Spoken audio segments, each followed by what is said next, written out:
বড় পিশাচ, তুই আমার সন্তানদের বুকে কেন গুলি করলি?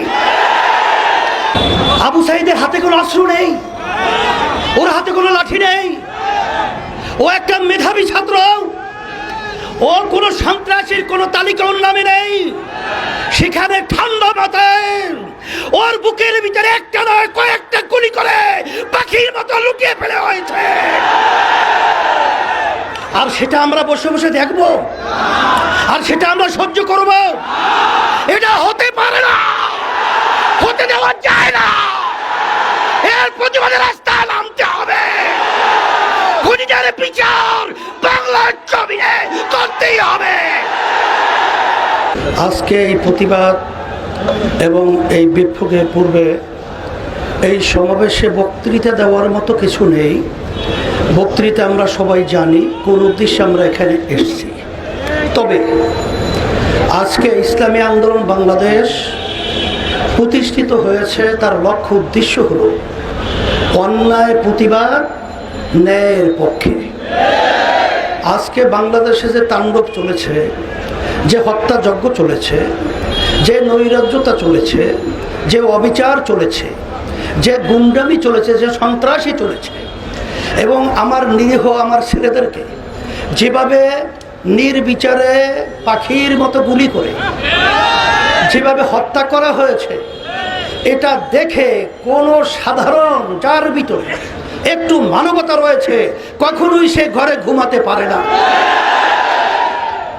তারই অংশ হিসেবে আজকে আমরা রাজপথে এসেছি। আজকে আমার ছেলেদেরকে, আমার মেয়েদেরকে আজকে ওরা নির্বিচারে পাখির মতো গুলি করে হত্যা করবে। আমি বিশেষ করে আমার ছেলেদের, আমার মেয়েদের গার্জিয়ানদেরকে, অভিভাবকদেরকে বলবো, আপনার সন্তানদেরকে রাস্তায় গুলি করবে, হত্যা করবে, আর আপনারা ঘরে থাকবেন, এটা হতে পারে না। আপনারা আসেন, আমরা আমাদের সাথে আছি ইনশাআল্লাহ। সাথে সাথে আজকে কোন দেশে আমরা বসবাস করছি? আজকে আশ্চর্য, একটা ছেলে আবু সাঈদ, আবু সাঈদের হাতে কোনো অস্ত্র নেই, ওর হাতে কোনো লাঠি নেই, ও একটা মেধাবী ছাত্র, ওর কোনো সন্ত্রাসীর কোনো তালিকা ওর নামে নেই।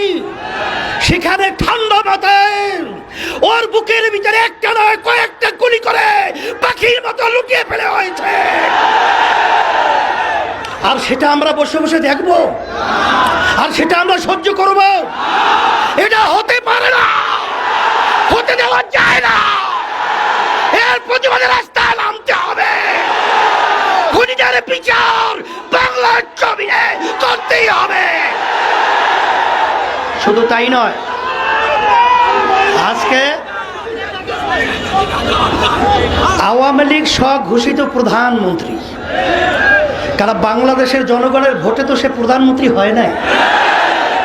আর এই সরকার তো বাংলাদেশের জনগণের ভোটে সরকার নির্বাচিত হয় নাই। আজকে তার থেকে সুন্দর মায়া কান্নার শব্দ শোনা যায়। কিন্তু আপনি এবং আপনার সেক্রেটারি জেনারেল দলীয়, তাদের বক্তব্যের কারণে আজকে এই হত্যাযজ্ঞ বাংলাদেশে ঘটেছে। আপনারাই আপনাদের সন্ত্রাসের দিকে উচকিয়ে দিয়ে আমার নিরীহ ছাত্রদের উপরে, ছাত্রীদের উপরে গুলি করে, রান্না চালিয়ে, তাণ্ডব চালিয়ে বাংলার ইতিহাসকে কলঙ্কিত করেছে।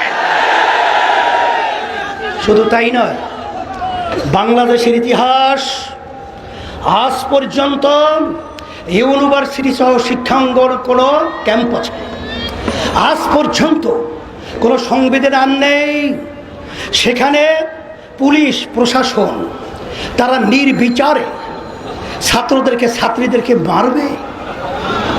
বাংলাদেশ এখন বাংলাদেশ নেই, এদেশটা এখন সন্ত্রাসীদের দেশ হয়ে গেছে।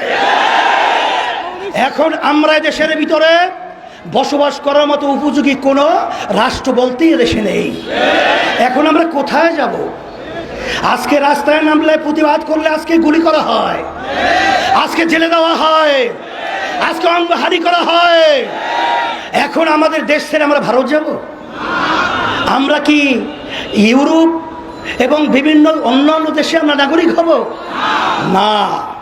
আমরা এই দেশের মাটিতে জন্মগ্রহণ করেছি, আমরা এই দেশের সন্তান, আমরা এই দেশেই থাকব। সন্ত্রাসীদেরকে বাংলার জমিন থেকে উৎখাত করে ছাড়বো ইনশাআল্লাহ। এই জন্য আমি আজকে বক্তব্য বেশি লম্বা দেব না। আজকে আইনমন্ত্রী, প্রধানমন্ত্রী এখন যারা নাকি ন্যায্য অধিকার দাবি নিয়ে রাজপথে এসেছিল তাদের কাছে বসার জন্য প্রস্তাব করছেন, কিন্তু যেই যানগুলো ঝরে গেল, যেই মায়ের কোল খালি হলো, যেই সন্তান আজকে মা এতিম হলো, আজকে মা সন্তান হারা হলো, সেই সন্তানদের কি বিচার হবে? তাদেরকে কিভাবে ফেরত দেওয়া হবে? না, কোটা সংস্কার হবে, তাদের পক্ষে তো আমরা আগেও ছিলাম। কিন্তু আজকে আমার প্রশাসন ভাইদেরকে বলবো, কোন হৃদয়বান মানুষ যার একটু বিবেক রয়েছে সে তার গুলি নিয়ে তার সন্তানের বুকে গুলি করতে পারবে?